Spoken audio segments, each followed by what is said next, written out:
Okay, good afternoon, everyone. It's the Tuesday, 26th of April, 2022. This is the Companies Committee. As to the agenda, please, Lucy, do we have any apologies for absence today? I haven't got any apologies from members of the committee, although I believe the Cabinet Member Councillor Nick Robbins has sent his apologies. Okay, so there are no substitutes.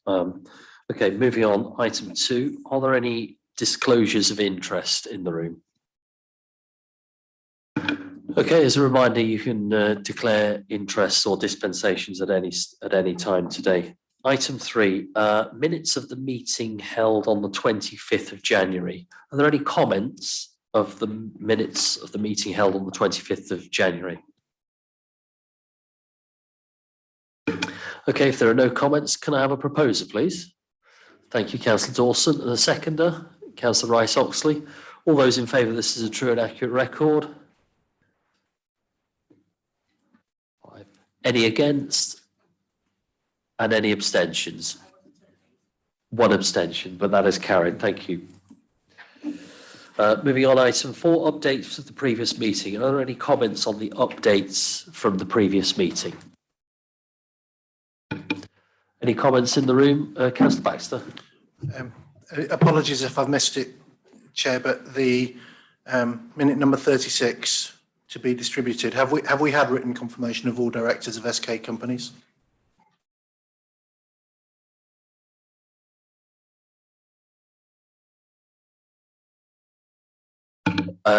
Richard Wiles, I believe that was sent out. I can't specifically recall, Mr. Chairman. We'll check and resend it if necessary. Okay, that could be resent again after this meeting, but I believe I have seen that. Okay, moving on. Are there any comments on the updates of the previous meeting? Okay, I'd like to make some progress then. Moving on to East Midlands Building Control. This is report agenda item 5. And this is with Emma Whittaker. Thank you. Thank you, Chairman. I'm presenting on behalf of Councillor Robbins, who can't be here. The East Midlands Building Consultancy update is item agenda 5 on the papers in front of you, and I'm delighted to bring this to Companies Committee. The consultancy is a partnership between South Kesteven, Newark and Sherwood and Rushcliffe councils. The partnership is based on a shared service agreement with South Kesteven delivering the service on behalf of each partner. Building control is a statutory service that aims to ensure the safety of buildings and the people who use them. Services within this function are either fee earning or non-fee earning. The split between these two elements is approximately 74 to 26%. Non-fee earning work costs must be borne by the council, whilst we are allowed to charge fees for fee earning work on a cost recovery basis only. The council is not permitted to make a profit on those functions. Appendix 1 to the report sets out different elements of the service that are fee earning and non-fee earning for information. The partnership competes with approved inspectors for fee earning work, and the service currently maintains an average of 49% of the market share. Whilst the impact of COVID-19 initially resulted in the slowing of the construction industry, you'll see from the report that the applications to the partnership are higher than the year before the pandemic. So there's been a good degree of recovery. And obviously that's got an associated impact in terms of finances. There is a confidential appendix, which is Appendix 2. If members wish to debate or discuss or ask questions, any of that, then obviously we'll need to go into closed sessions. But it's there, it's for your information. The summaries of that information is contained within the report. And obviously that element of it is public. So the committee today is asked to note the performance over the last 12 months and agree to receive an update report in 6 months' time. And in addition, the business plan should be updated and brought back to the committee at the same time. Happy to answer any questions. Thank you. Are there any questions in the room? Any questions? Emma, I have a question. So what is the business development strategy of East Midlands Building Control? I mean, who's leading, who's pushing forward on developing this business? Who's working on this business rather than in this business? And what are their key deliverables? Thanks, Emma.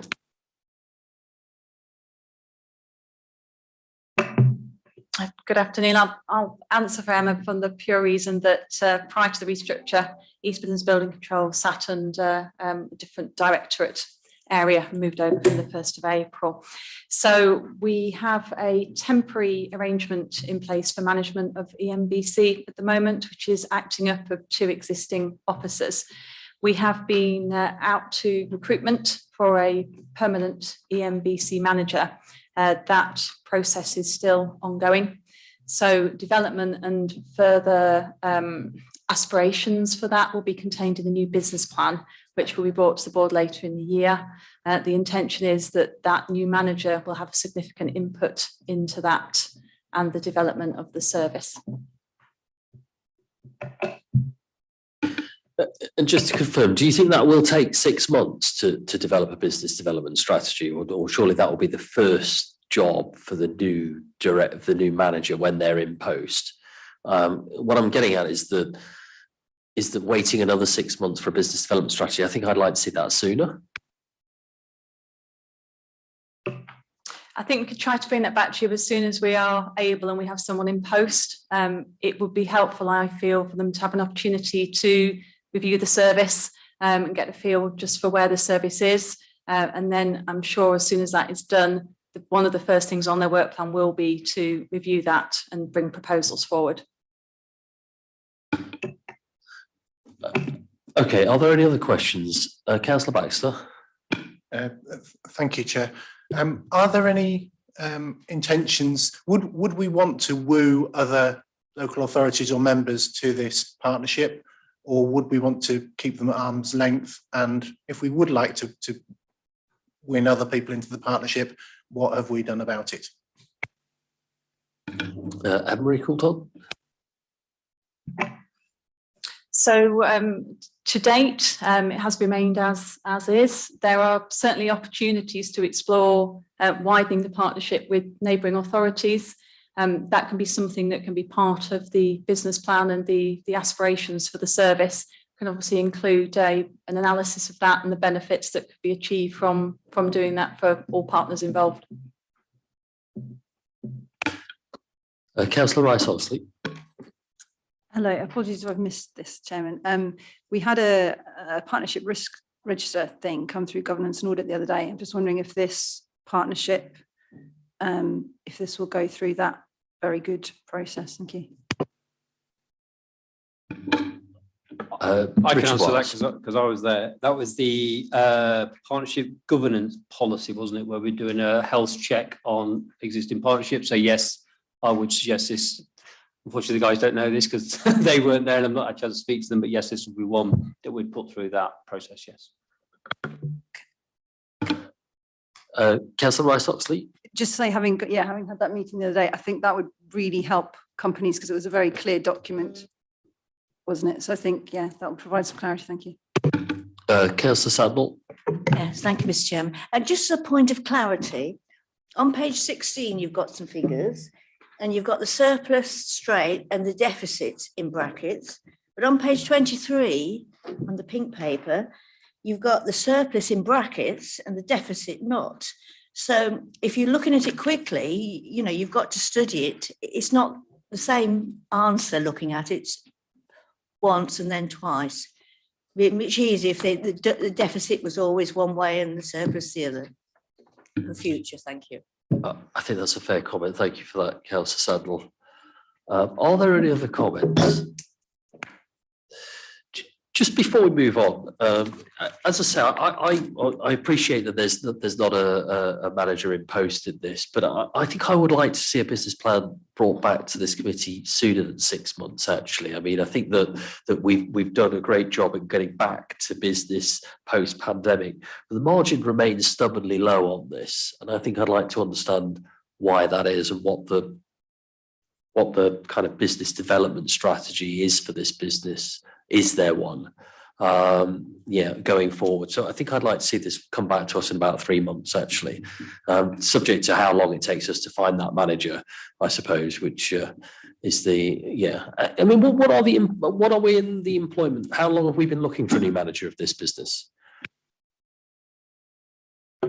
So as I understand it, we've been out twice now to advert. We have had interviews, and we're just going through that process, which may or may not end up being successful. If we have to go back out to advert, then that will be another delay before we can get a permanent manager in place. Okay, thanks. Well, I think it's worth keeping us up to date, but yeah, I mean, as I say, I think we need to study a little bit more of the business development strategy on that. Okay, thank you. If there are no further comments on this, okay, then let's move on to item 6, Gravitas Housing, and this is with Councillor Baxter. Are we not supposed to vote on the recommendations? Is there a request of anyone to vote on this? I mean, I think this is a report awaiting. I personally want a little bit more detail on this report, but as I say, without a manager in place, it's tough to get that detail. And so I would like to see this come back to us with a bit more business development meat on the bones once a manager is in place. But if you want us to vote on the recommendations, I'm happy to take that vote. Councillor Baxter? I don't mind either way. It's just customary that that's what usually happens. Usually we get a report and then we vote on the recommendations, even if the recommendations are only to note that we've had some progress. I mean, I haven't got anything against the recommendations. So yeah, all right. I propose we accept the recommendations of the report. Okay, do I have a seconder? Councillor Philip Knowles. Okay, so we're accepting all recommendations as stand. Okay, so all those in favour? Okay, any against and any abstentions? So that falls, but I think what we're saying here is not necessarily that the recommendation is a problem here. It's just that we'd like to see a little bit more detail sooner than 6 months, but providing that somebody meets in post. So I think the report is well written, but I just think we'd like to see a little bit more detail sooner. As I say, I'm prepared I would like to see this in 3 months actually, rather than 6 months. Councillor Cook. Thank you, Mr. Chairman. I think the recommendations are fairly standard for this type of committee, and I think probably I would recommend, not that I'm a member of this panel, that you do accept the recommendations and probably change point 2 and say within 6 months. And then I think they're quite agreeable recommendations, really. And I would like to thank the officers for the presentation and the work that they've put into this report as well. I'd echo that point as well. I mean, as I say, my only concern is I'd like it to be a bit sooner than 6 months. So within 6 months, I think is a fair. So I'm prepared to make that amendment. Is anybody else prepared to second that? Within 6 months is John Dawson. All those in favour that we receive these reports within 6 months, and the rest of it. Any against? And any abstentions? Thank you very much. Let's move on to item 6. Okay, so this is Gravitas Housing, and this is with Richard Wiles. Thank you. Thank you, Mr. Chairman. So this recommendation is to note the update on the Warriors Lane development. There was a written report presented to the committee on the 2nd of November, and then there was a verbal update given to the committee on the 25th of January. I think the request at that time was a further written report is submitted, which is what's presented today. We are really now at the kind of business end of completing the project. As you'll see from the report, there's no longer any marketing that's actually taking place on the site. All the apartments and all the houses are either have a reservation price on them, or they're going through the legal process. And as the report says, our expectation is by the mid-May point, or towards the end of May, depending on the solicitors, all the sales will have been completed, and Gravitas at that point will have fulfilled the business plan that was agreed by council at that time. There are obviously pink papers, but what I've tried to do in the public element of the report is pull out as much of the financial information that's relevant as I possibly can. Table 1.7, probably just worth reflecting on that a little bit further. That sets out the interaction between the company and the council and where the financial gains have been to the council, because this was not only about a housing development, but it was also about how financially the company can support the council. So just going through those, they're in no particular order. The first one is the 106 agreement. Now, this was agreed at the planning committee at the time of the planning application for the 25 development. 504,000 was agreed, and 60% of that funding has been directly used to fund a development within the boundary and vicinity of the Wherries Lane development, and that's known. There's details of that development, Meadow Close, in the pack, so you can see visually what's been achieved through the 106 payment, and there's some residual monies left from that, because the cap was 60% from 106 funding, so the residual balance will be used for other locations. The other interaction is the interest that was charged between the council and the company.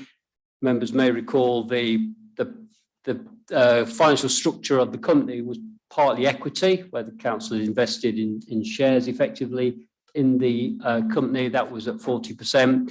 The remaining 60% was a loan between the council and the company, and that's the interest that's been earned on that loan. Of course, every day that goes by and the Gravitas hasn't completely repaid that loan, then interest is payable on it. So to date, there's been 174,000 charged from Gravitas to the council, and of course the council internally used resources to fund that loan, so that's a real gain to the council as a result, because it didn't undertake any borrowing costs itself.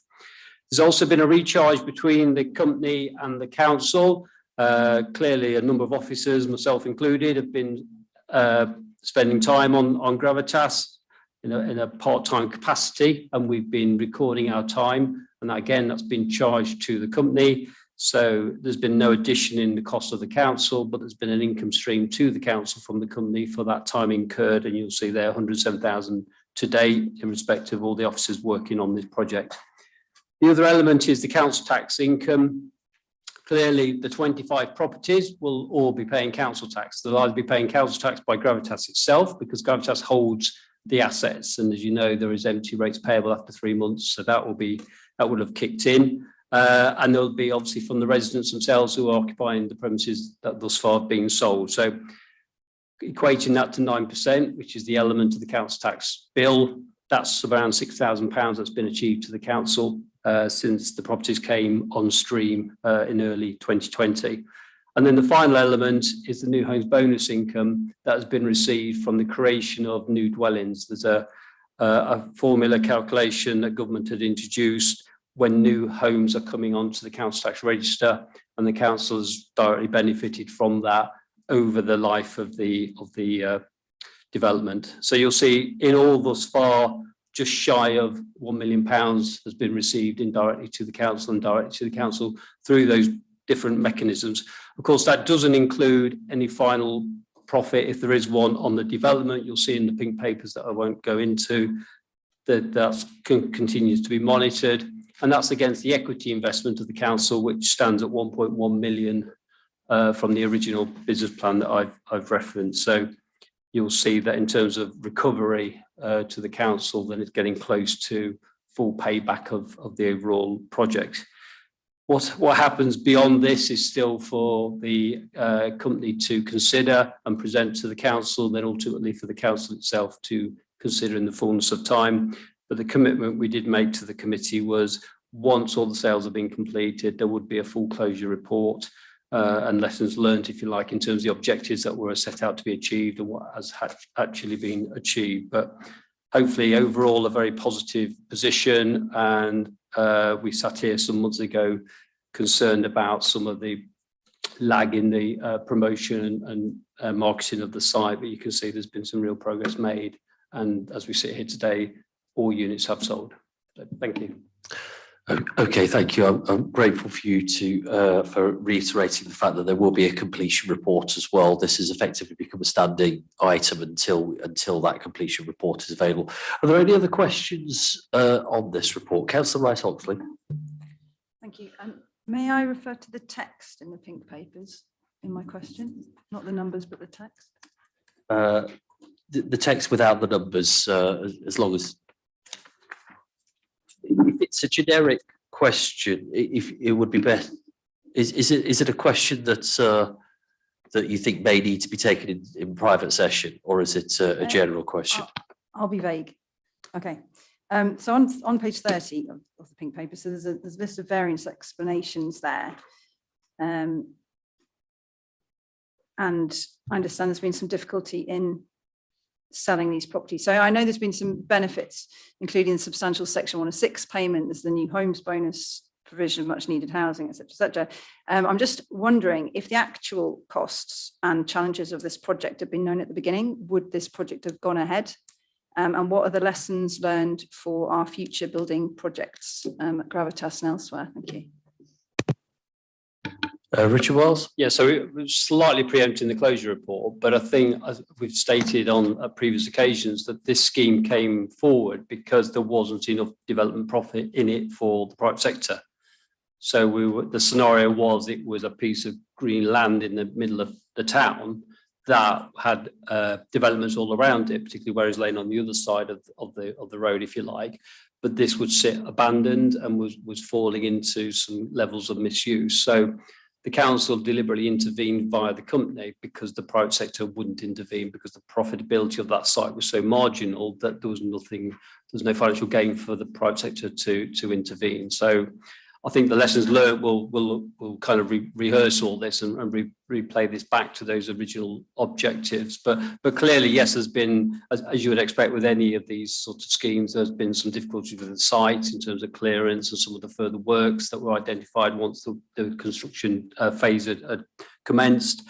But clearly, because those margins were so fine, it didn't take an awful lot of that to break the contingency element away. And then the Gravitas at that time was faced with some difficult costs that it hadn't anticipated.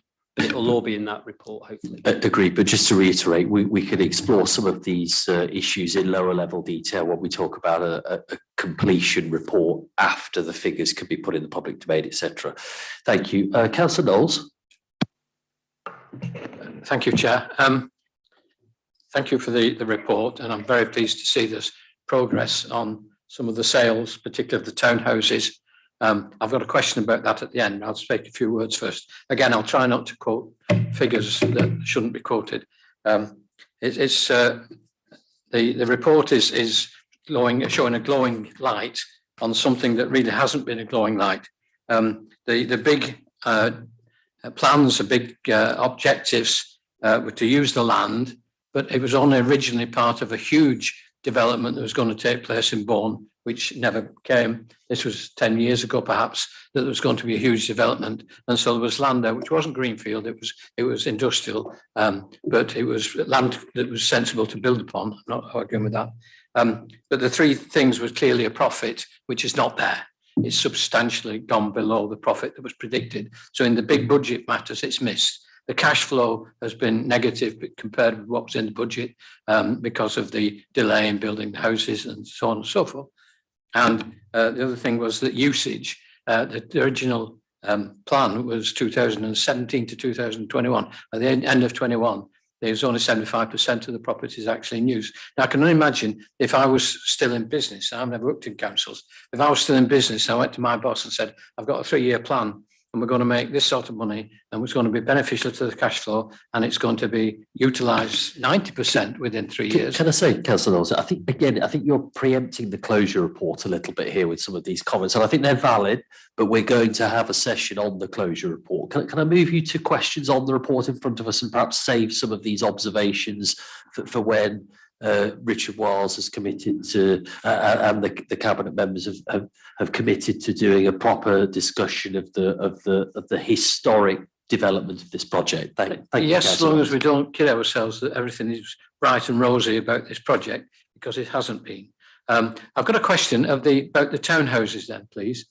the townhouses, what were they being advertised at 18 months ago? And what was the sale value of them? Oh, it's not sold yet, of the proposed price for the townhouses now. That may be straying into confidential information, but Clearly, I can't talk Richard about, Wells. yeah, clearly I can't talk about the sale prices of those because they're going through as we speak. As the report says, it would be inappropriate to comment on what those sale figures are at this point because those sales are still proceeding. In the November report, we came back with some very detailed analysis of the difficulties with the townhouses, as you recall, and Gravitas was very clear about the recommendations from the agents that there had to be some changes to those marketed prices to stimulate interest in those properties. So I think that's been played out at previous meetings, but if Councillor Knowles wants to go to the November report, you can see the difference between what was being marketed at that time and what the reduced figures were. But clearly I can't talk about the sales of the 5 at the moment. So just to reiterate, these figures will be available, but there's an appropriate timing for that, Councillor Knowles. I'm sure you understand that, but they will be available. Are there any other questions on the report? No, just to reiterate, Councillor Dawson and myself both agreed to put this as a standing item just to kind of shepherd this through to the conclusion as quickly as possible, but that there is a temptation each time it appears to jump towards that closure report, which we'll just have to wait for once we can put the proper figures in the public domain. I'm sure you understand. Are there any other questions on this? Councillor Baxter. Thank you, Chair, and thank you for the report. I would agree with a lot of what Councillor Knowles has said. I did send a note to Richard Wiles, which he has ever responded to very quickly last week, and I'm very appreciative of the response that he has sent to me, and I apologise for not replying to his reply. The first bit that I asked was how last meeting we minuted that we had sold 19 apartments, but this meeting we're saying that we have only sold 17. Mr. Wiles did send me an explanation about kind of it's an issue about when is it sold and when is it not sold, and they were, I guess they weren't quite as sold as we thought they were last time. In the same way as we're now saying that we have buyers for all 5 townhouses. That's still not the same as we have sold the houses. They are going through. And on the pink paper, I'm not going into anything confidential, but there is, if you look on the second page of the pink paper, under the variance explanations, the line which starts sales also mentions a date that I don't understand in the context of a report which is published now. Can you see what I'm looking at? Yeah, I can. I think this is a question about is it a reservation? What is the surety of that reservation? Are these reservations? Is there a deposit paid reservation? Is it a price agreed reservation? Is it a bank instructed reservation? How solid are those reservations, Richard Wiles? Yeah, so at the January meeting, I gave an overview update, and clearly with the information I was taking there was via our agents. And from an agent's perspective, once the deposit's in place on the property, which is significant, it's 4-figure deposits made, so it's more than just a, if you like, a promise, then the marketing of that property would cease clearly at that point. So that's the information I'm giving. Well, I was giving at that January meeting. Now, clearly what I tried to do in this report is be more transparent about where they are along the progress of ultimate sales. So until the capital receipts received, clearly those people can withdraw from the sale if their chain falls down or whatever circumstances change. So that was an overview given at that point. So clearly at that time I was saying 19 properties, and now if you compare like with like, I'm saying today 20 of the apartments have been sold, i.e. all of them, but you'll see the various stages of that sale. But they are pretty well advanced. As I say, mid-May is the point I'm now being given by the solicitors. Clearly that's only a couple of weeks away, so they're pretty well now progressed. So we do fully expect them all to go through. In terms of, so just going back to the timing of some of the commentary, clearly from an officer perspective, we started work on the profit and loss in March.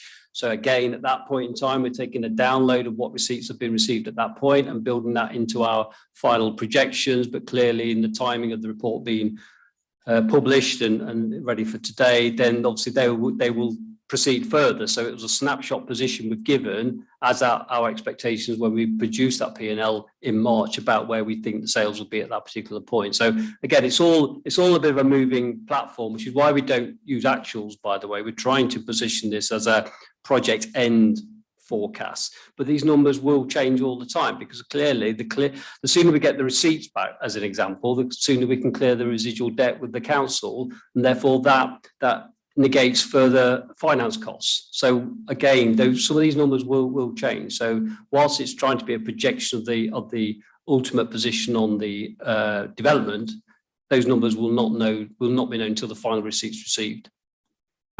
Okay, thank you for that. That was clear. Just to confirm, you said that reservations in this case are non-refundable deposit paid reservations. Okay, that's very clear.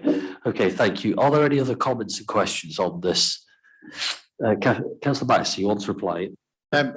Thank you. No, I'm quite happy with the answer. I have another question. I have a question about the numbers within the pink papers, about the number which surely will come out when we have the wash-up meeting, and I think I can probably ask offline because it's my trying to understand the figures in the papers.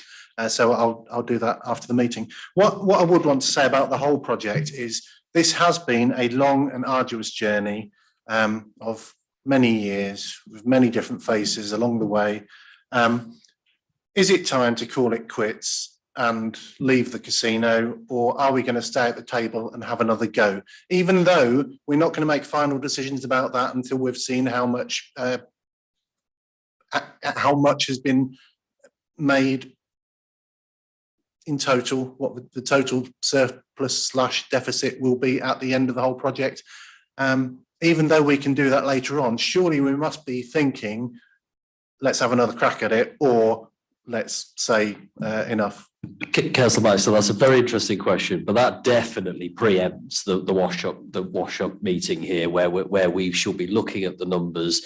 I mean, I wouldn't expect there to be an answer to that. Councillor Cook, if you want to comment on that, but I would like to make some progress. No, obviously I'm not going to preempt the report. I think the bit I would add in terms of context, in terms of us developing homes and in terms of the private sector, is I was actually with Sir Abby Brown, as many of you know, as the leader of Stoke Council. You know, they've got major challenges in their area, and they've got a massive house building programme of both private and also council. But the opportunity they have is that actually their housing market is not as active as ours. Actually, for us as a district, you know, we don't own that much land, as we all know. Stoke have a lot of land, but they struggle to get the developers to actually come and develop in their area, where here we've got quite a buoyant housing market. So for us, it's a different market economy compared to what it was. But obviously we'll have a full debate about that at some point. But, you know, there are obviously opportunities for us, and it's whether or not we wish to take them ahead. Okay, so there's no recommendation to vote on here. That's a noting report. So I'll move on to item 7. This is the Leisure SK Limited business plan, which did appear at the last meeting, but I said at the last meeting that we'd be discussing the business plan and just the financials at the last meeting. So this business plan is with Councillor Dobson. Thank you, Mr. Chairman. Good afternoon, everybody. And I'm extremely pleased to present the Leisure SK Limited business plan for 2022-23 to you today. And I'd like to thank at this point the Director of Culture and Leisure for her input on this. It's a great piece of work, and I'm sure there's a lot of information in here. It is fair to say that trading conditions remain challenging for the company, especially considering the recovery from COVID and rising utility costs. However, I'm pleased to say that the company continues to perform well, and that a successful application to the National Leisure Recovery Fund certainly helped us to weather the storm in the last financial year. The Board of Directors remains focused on providing strategic direction and ensuring that the company performs to expectations, delivering results both for the council and residents of South Kesteven. Within the report information that has been provided on performance of the company up to December 2021, further information will be available and presented to this committee once the year-end accounts have been closed down. A 5-year trading forecast has also been provided. This will need to be kept under review whilst we assess the ongoing impact of utility costs and when there is more certainty around a reopening date for the Deepings Leisure Centre. The recommendations within the report are that this committee, and I will repeat this at the end after the discussion, approves the business plan for Leisure SK Limited to cover the period April 2022 to March 2023. And secondly, it considers the performance of Leisure SK Limited against the business plan and identifies any additional considerations to be addressed in future 6-monthly updates made to it. Thank you, Mr. Chairman. Okay, thank you for that. I propose to take the discussion on this in 2 parts, actually, the public session items first, and then if we want to discuss the pink papers separately. So are there any questions and comments on the business plan and the public papers first? Councillor Knowles.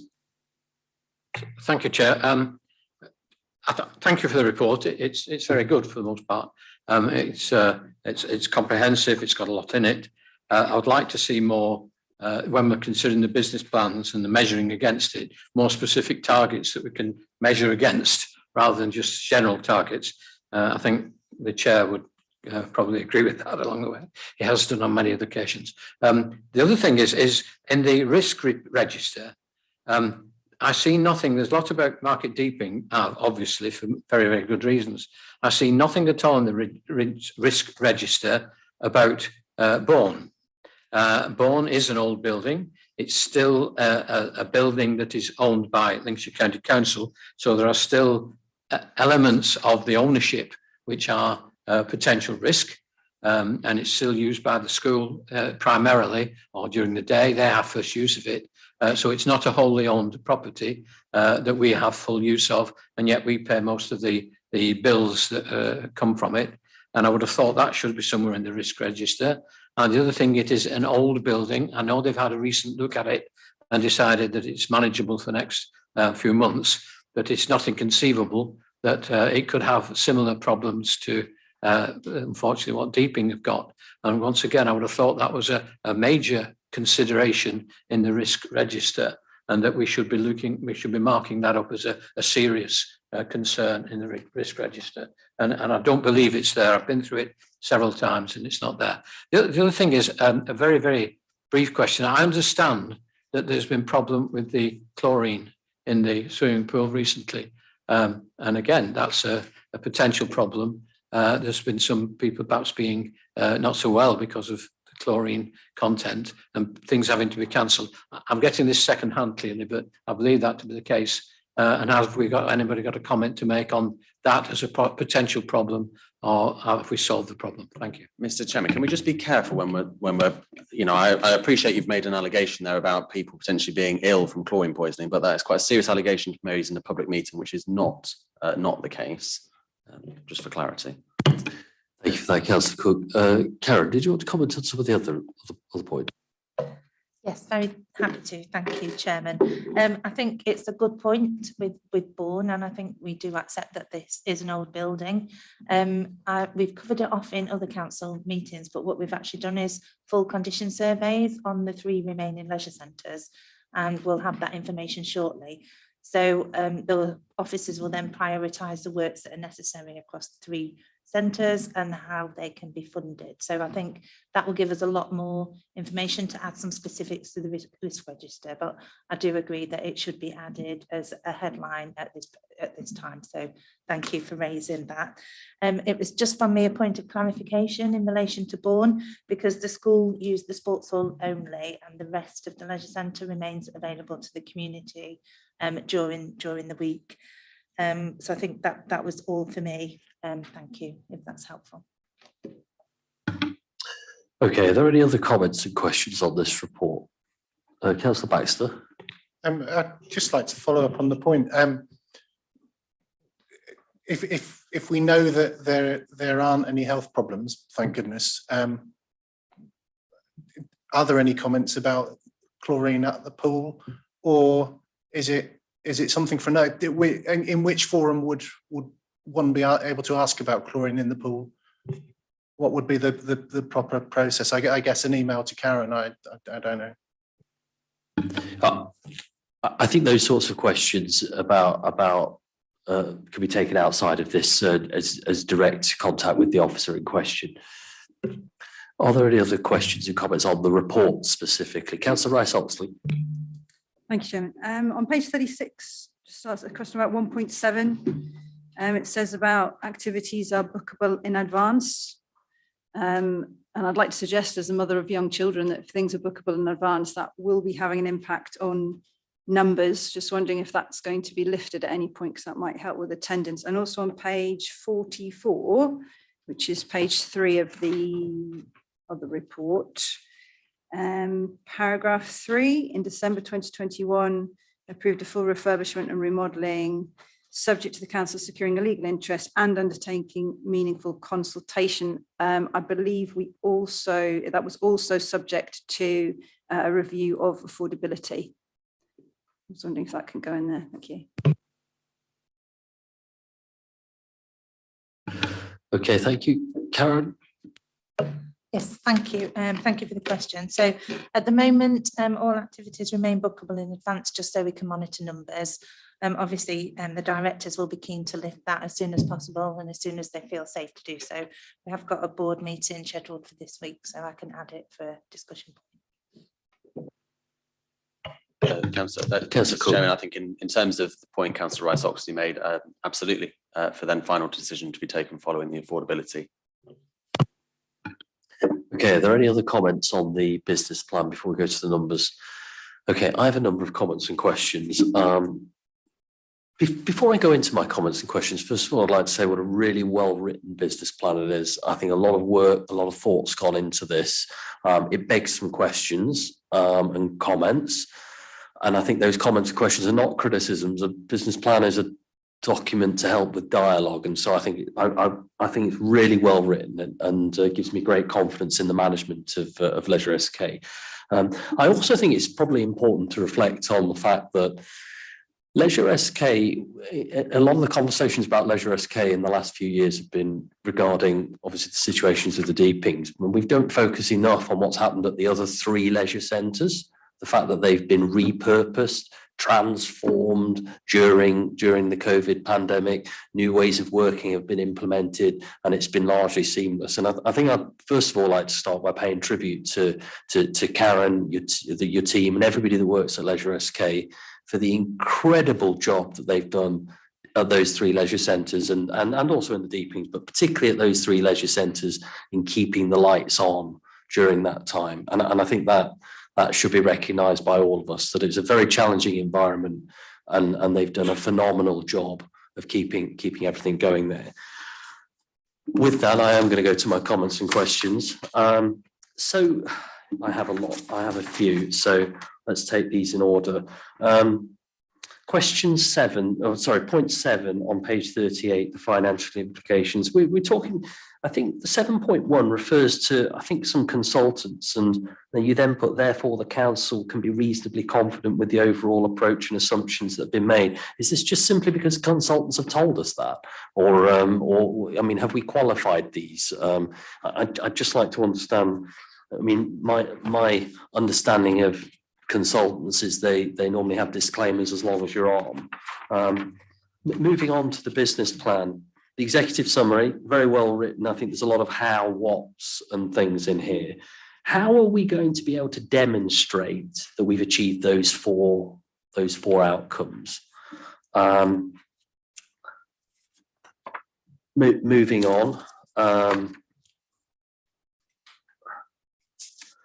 Yeah, we're talking about nationally, the leisure sector has recovered to 74% and we've recovered to 75%. Where are those figures coming from, the national figures? I'd just like to understand where the benchmarking is on that.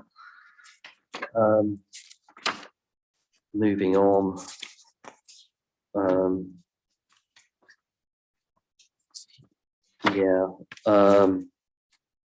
I was pleased to note that the Board of Leisure SK is majority member led.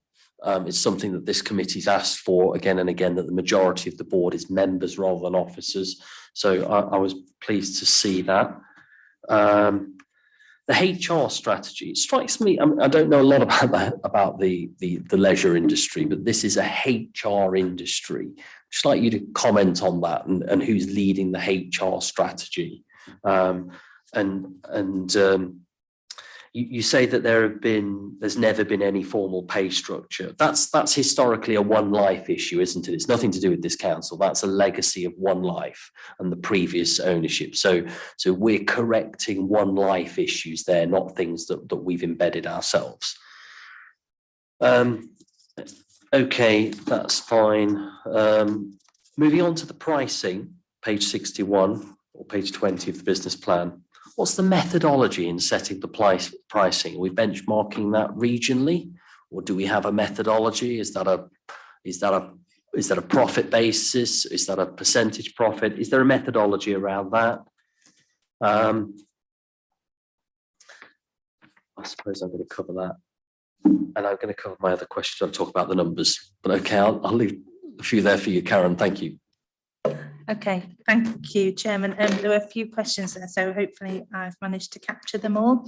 In terms of the 5-year forecast, yes, we have used consultants for that, but we've also done some benchmarking, and they are tied into national benchmarking systems and have a lot of knowledge that we can test that out.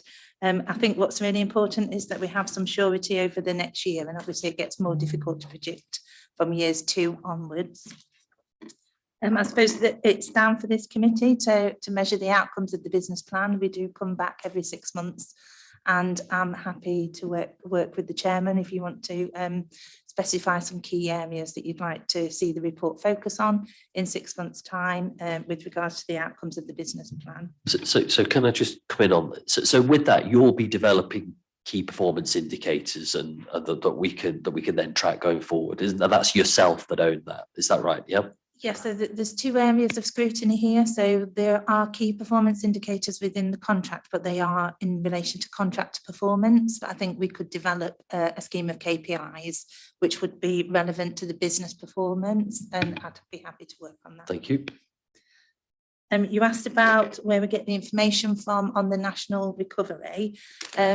As a result of being successful for the National Leisure Recovery Fund, we are tied into the Moving Communities platform, and that takes a download from our Gladstone MRM booking system.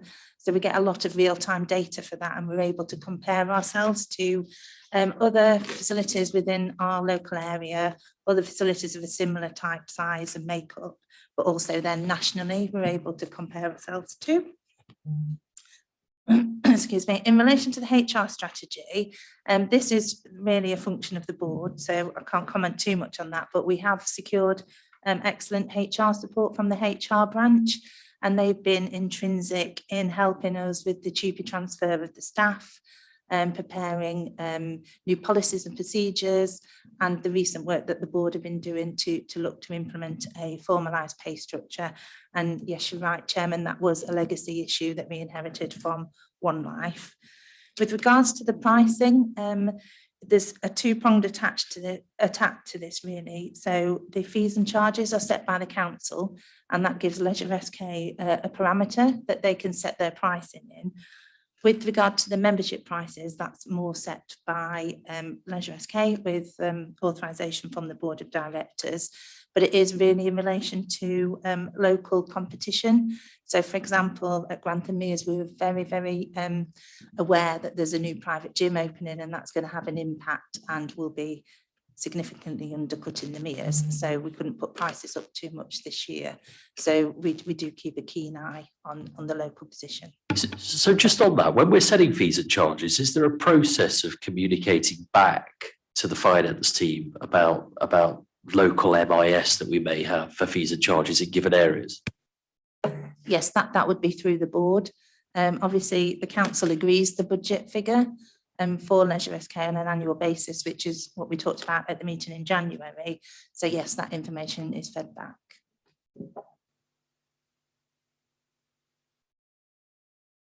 Councillor Dobson.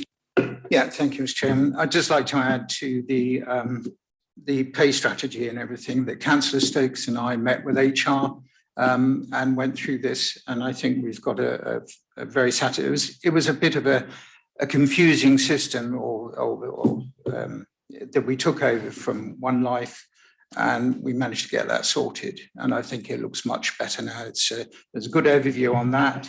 I think the whole thing you see now, the risk register, that a lot of the reds have turned to yellow and a lot of the yellows have turned to green.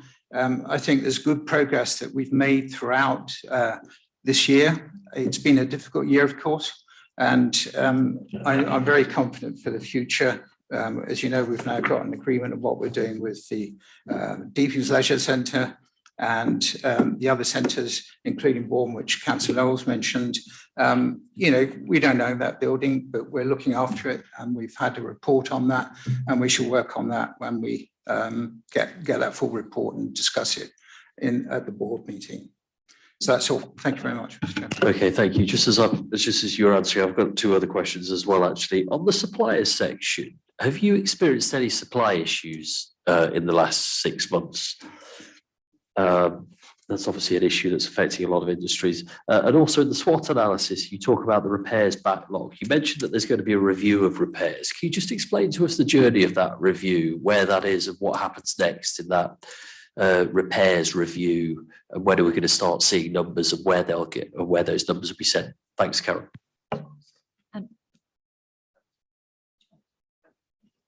So in terms of the repairs and the review of all the leisure centres, obviously that report has now been received by the council on all those leisure centres. Obviously there will need to be a review of that document, and then I'd envisage that it will go through a process where it will end up going to the FEDCO committee with a business plan in terms of how we manage our property estate.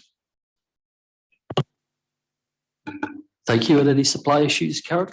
Yes, thank you, Chairman. The only supply issue that we've had to date was a serious lack of chlorine, but that was very much in the early days of the pandemic, and those supply issues have now been resolved. But basically, a lot of the Leisure SK is smaller supply purchasing, and no issues. Thank you. Okay, thank you. Okay. Accompanying the business plan in Appendix 4 is the exempt information on the actuals and projections. Does anybody want to ask questions about the actions and projections? We'll have to go into private session. Are there any questions on the actuals and projections? Yep. Because you do want to. Okay, therefore, I propose the exclusion of press and public. Chair, my question isn't that detailed that it would offend, I don't think. I think it's probably safer to go into public session just to keep that conversation free. Councillor Baxter? Would it be tidier in terms of the tape if we deferred that part of the discussion until after the work programme? Because then anyone who is listening wouldn't have to dip in and dip out. If we took fair enough, I'm happy to do that. That's also been suggested elsewhere on the committee. If everyone's happy with that, I'm happy to discuss the work programme first and then come back to the pink papers for the Leisure SK report. Okay. Okay. So the work programme. Does anybody have? Moving on to item 8. Does anybody have any comments on the work programme? Anybody have any questions on the work programme in the room? Councillor Baxter. Would it not be good practice to put Environment SK onto the work programme, even if we've just done it, to make sure that if these things are on a 6-month cycle, that we make sure that we don't forget to come back and we don't surprise officers by saying your report's due in next week. Thank you. I think you're right. You mean East Midlands Building Control, but also Environment SK should also be on the work programme. I mean, the meetings are not determined yet for next year. So in fairness, there'll be all of the companies should be appearing here as items yet to be allocated. Are there any other specific concerns? Obviously, they can come to both John and myself. If there are no concerns, I'd like to go back to item 7. Okay, if there are no concerns on the work programme, then I'd like to go back to item 7 to discuss the pink papers before we conclude this report. Okay, so I'd like to propose the exclusion of press and public. Some of the appendices of this report include information which is exempt from publication. The press and public may therefore be excluded during the discussion of these agenda items under paragraph 3, section 12A of the Local Government Act 1972 as amended at any relevant stage. I'm happy to propose that. Do I have a seconder? Thank you, Councillor Dawson. All those in favour? Any against? And any abstentions?